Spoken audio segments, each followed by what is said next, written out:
Salut les amis, salut tout le monde, bienvenue une fois de plus sur votre chaîne préférée d'information en temps réel, la tempête de l'info. Nous vous remercions d'être de plus en plus nombreux à nous suivre. Et bien aujourd'hui, nous faisons un tour du côté du Mali où les forces armées maliennes montrent gravement en puissance. Les forces armées maliennes mènent actuellement des offensives contre les bases et sanctuaires des groupes djihadistes dans les zones sud et centre. Résultat, plus de 86 terroristes neutralisés, des blessés et plusieurs interpellations. Le chef d'état-major général des armées informe à travers un document en date du mercredi 18 mai 2022 l'opinion que les forces armées maliennes continuent la recherche et la destruction des sanctuaires terroristes dans le cadre du plan Maliko et l'opération Kélitigui. C'est dans ce cadre que l'état-major a rappelé que depuis le dernier communiqué hebdomadaire en date du 6 mai 2022, les forces armées maliennes ont consolidé les succès tactiques avec des actions majeures contre des terroristes de plus en plus fébriles.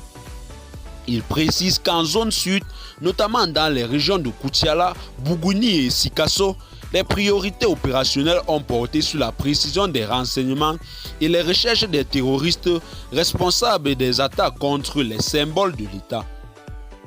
Dans les régions de Nara et Koulikoro, la précision des renseignements a orienté les actions dans le cercle de Banamba avec le suivi, l'interception et la désorganisation d'une colonne logistique terroriste entre Toubakoro Sila, Semene et Ouleni. Des tirs mortiers et canons SPG-9 dans une forêt refuge terroriste, l'échec de l'infiltration et de l'attaque d'une position force armée malienne à Banamba avec l'interpellation d'un terroriste précurseur, membre d'un groupe de 4 terroristes. Bilan, côté terroriste, 12 terroristes neutralisés, 7 terroristes interpellés, 12 motos, des bidons d'essence et du matériel de guerre ont également été saisis. Côté Fama, 2 blessés légers.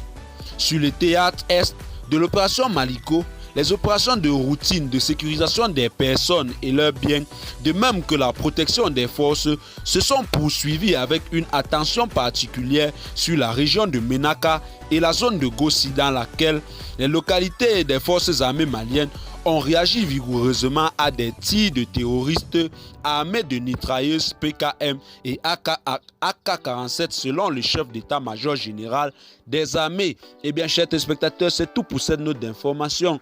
Et si vous avez notamment trouvé la vidéo intéressante, n'hésitez pas à vous abonner à la chaîne si ce n'est pas encore fait. Restez connectés pour plus d'informations.